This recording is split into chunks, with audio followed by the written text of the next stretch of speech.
You know, in a sport that's all about managing risk at 200 miles an hour, you'd think the biggest danger for drivers would be right there on the track, but it might not be. Today, we're diving into a really tough story, one about grief, anger, and why the skies about the racetrack have been so unbelievably cruel. So that quote you just saw, that's from Hall of Famer Mark Martin.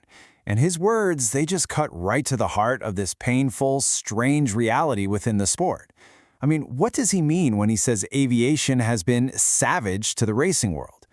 To really get it, we have to look at what made him say this in the first place. See, Mark's anger, and really the whole community's grief, was just reignited by a recent tragedy, one that ripped open a bunch of old wounds that never really healed. On December 20th, the news broke that a private plane carrying the beloved former Cup Series driver Greg Biffle had crashed. You gotta understand, with the absolutely grueling schedule these teams have, crisscrossing the country every single week, private planes aren't a luxury, they're a lifeline. But this crash was just a brutal reminder of the risk that comes with it. And the human cost here, it's just staggering. 7 people lost their lives. That includes Greg Biffle, his wife, and their 2 young children. An entire family, plus the crew flying them, just gone.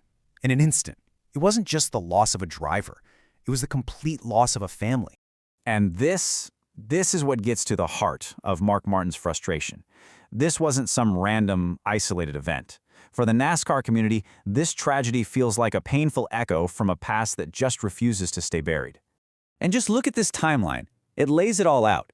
In 1993 alone, the sport lost a champion, Alan Kulwicki, and a huge star, Davey Allison, in separate crashes just months apart. Then came 2004, one of the darkest days in sports history, with the Hendrick Motorsports crash. And now, 2025, the Biffle tragedy. You can just see the pattern, right? That 2004 crash was absolutely catastrophic. 10 people, 10, all connected to Hendrick Motorsports, one of NASCAR's most iconic teams, were killed when their plane went down in heavy fog. And among the victims was Rick Hendrick's son, his heir, Ricky Hendrick. The scale of that single loss is still felt in the sport today. And all of this whole tragic history, it brings us right back to Mark Martin. Because for him, this isn't just a pattern of professional loss. The pain is so much deeper. It's rooted in his own family, which makes this latest crash an especially sharp blow. Because here's the detail that just hits you in the gut. Mark Martin's own father, Julian Martin, was killed in a private plane crash back in 1998. So when Mark says aviation has been savage, he's speaking from the deepest, most personal kind of grief imaginable. Okay, so let's shift from the past to right now. In the wake of this tragedy, everyone's focus turns to one critical question. What happened? The investigation is already underway to piece together the final, terrifying moments of Greg Biffle's flight. So the National Transportation Safety Board, the NTSB, they've released their first look and it paints a scary picture. The crash happened just 10 minutes after takeoff. Witnesses saw the plane flying very low. So this wasn't an issue at cruising altitude. The trouble started almost right away. The fact that it hit trees and runway lights tells you the pilots were fighting for control right up to the very end. But here's the most crucial piece of news. They found the plane's black box. Now that black box, which has all the flight data and cockpit recordings, that's the key to everything. But getting those answers is going to take time.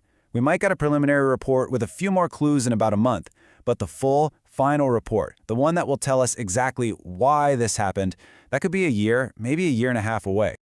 But experts are already weighing in.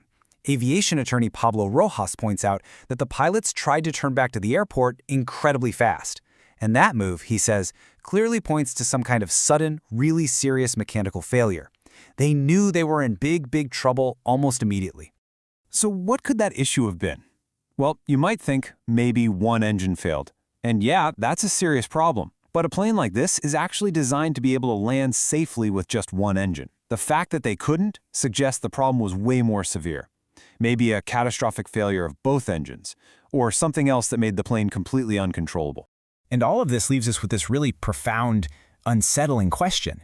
I mean, NASCAR is a sport built from the ground up on mastering extreme risk, on cheating death at 200 miles an hour. But as this long, tragic history shows us, maybe the greatest, most uncontrollable danger is in those quiet journeys between the races.